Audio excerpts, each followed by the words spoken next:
Hey bowling fans, welcome to the On the Road podcast. We are at ABC Gates Bowl here in Rochester, New York. I'm Curtis von Kruger. With me is special guest Nora Johansson from Sweden, who just made her first televised final, and what a televised final to make, becoming the first two-handed player, woman player to make a stepladder final and bowl for a title. Well, first of all, congratulations. Had to feel nice to finally get that telecast. Yeah. Well, it was really nice. It was like a what do you call it? A rock falling. Like it was. A weight lifted. Yeah. So it was really nice, and to make that final, it was like even better. A historic final, obviously. Yeah. We don't get the opportunity to bowl in front of that many fans very often. No. What was that experience like? I know that you and I have talked about it a little bit, but for the bowling fans, what was it like to bowl in that kind of atmosphere? You know, almost 7,000 people, all screaming for you. It's so special. Like I couldn't imagine me bowling like in that big stadium like 2-3 years ago. It wasn't in my mind that it even existed. So to kind of be the person to bowl in that event was just amazing. And the feeling of it was even better. I saw so many, and we asked young fans, you know, who do you want to win, all this. I saw so many Nora signs. Yeah. Like, you had a huge amount of support in that bowling center. What did that feel like? Well, it just hits a special place in my heart. It's amazing to kind of feel like everybody's watching me and wanting me to succeed. That's a great feeling, and it was so nice. Now, you've been out on the road on the tour. This is your second? It's my third year, but Third. yeah, I've only played like 1 or 2. Yeah, you haven't bowled, like this is like your really first like full-time season. Yeah. Tell me about that experience and kind of what you've learned so far out here on the tour.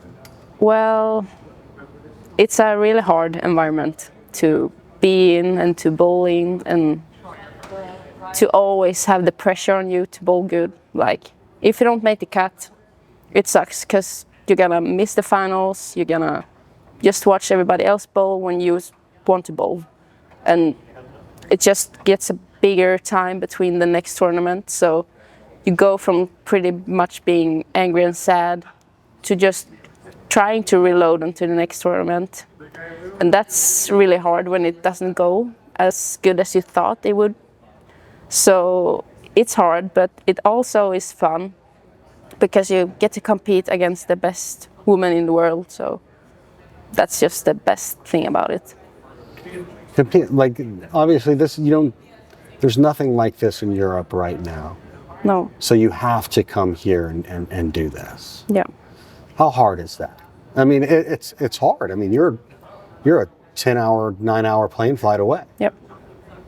Well, it's a lot of like planning and stuff and booking in advance, because the flights gets pretty expensive after an amount of time. So you have to book them like a lot of months before. So you have to plan, like we almost planned a year ago, and that's also hard, because it's very hard to commit to something when you don't know what it's going to be like. So yeah, and it's so far. So when everybody goes home in their car, we have to go to the airport and fly home, and then we have to fly back. So it's a lot of time flying.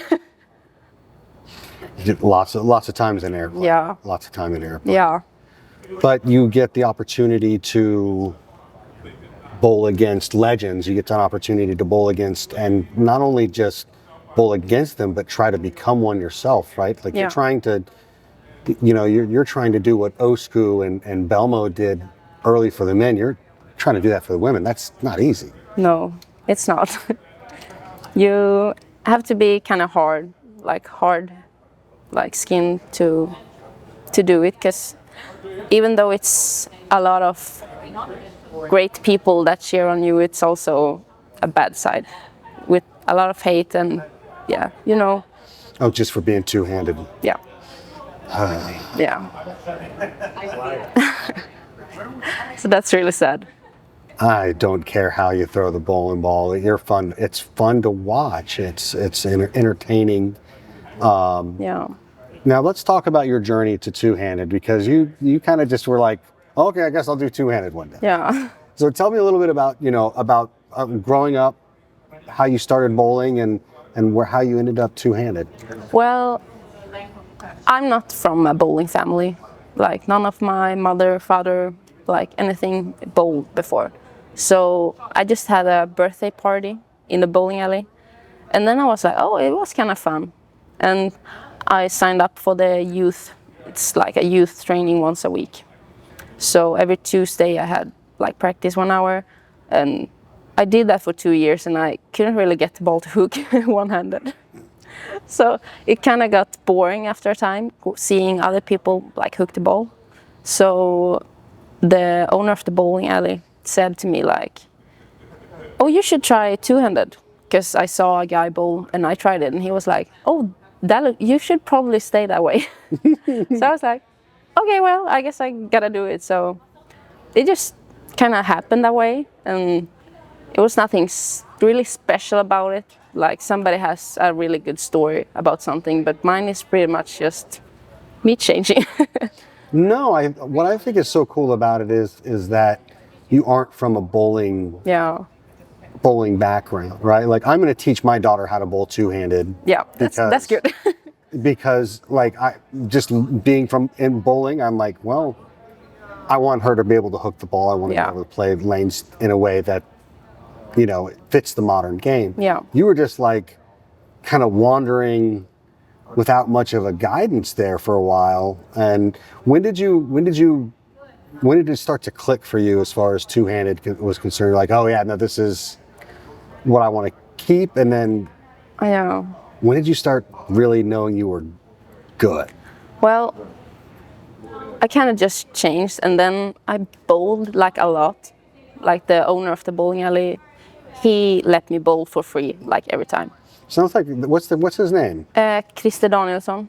Okay, and it sounds like he kind of took you under the wing a little bit. And yeah, because he's a really good bowler, and he was when he was younger as well. So he just like, oh, you can bowl there and there. And so I'm bowl like every day, because when I had time, of course. But yeah, and then after like 2 years, I got into, or like maybe 1 year, I got into the like a Team Sweden youth thing.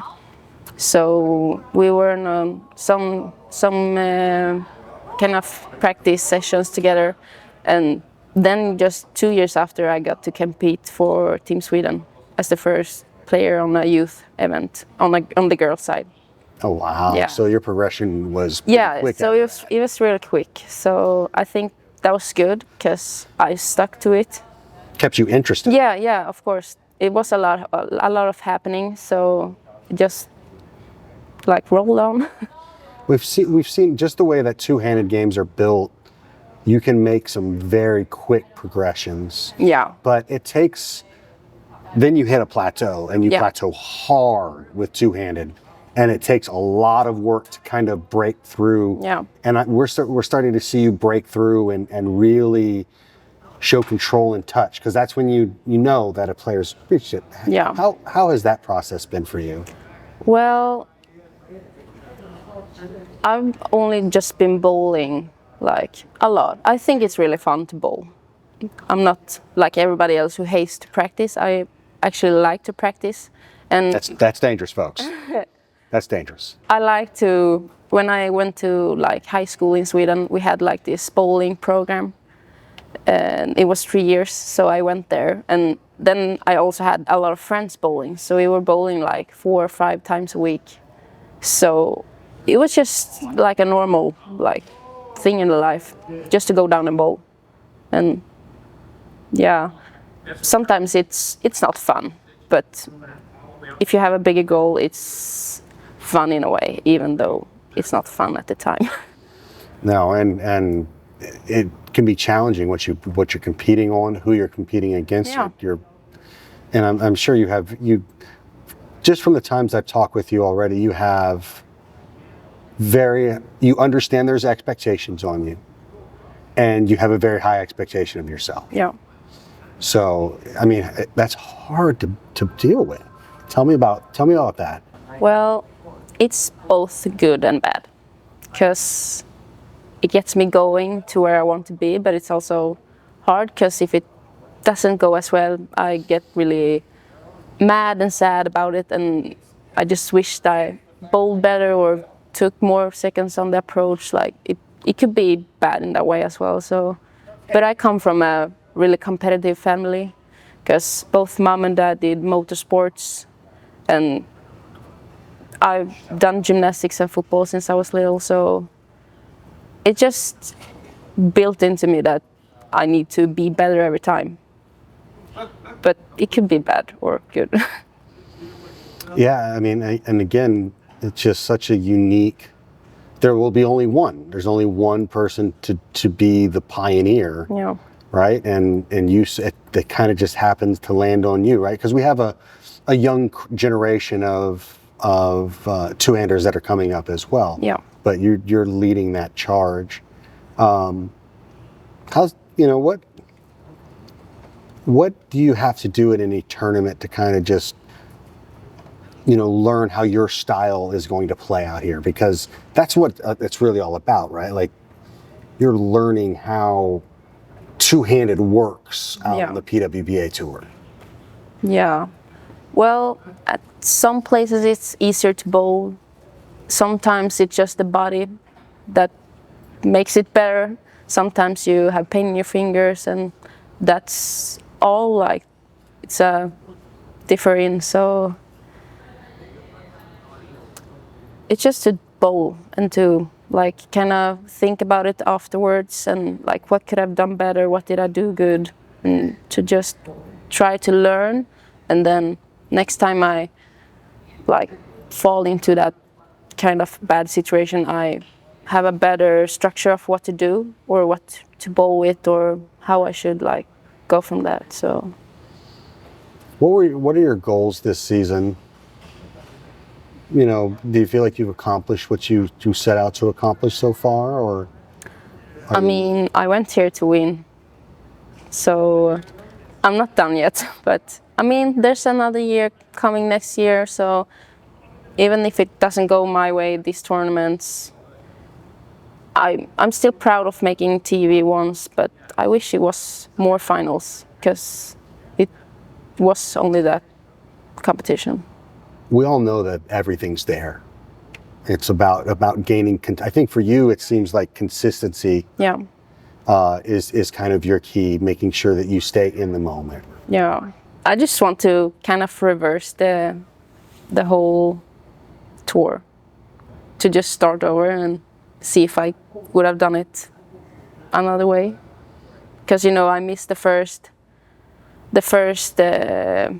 cut in Topeka, the first tournament, with like 5-10 pins, and then it just went down. And I don't know if it was because of that tournament or if it was something else, but it just sucks to know that you missed because you couldn't keep it together.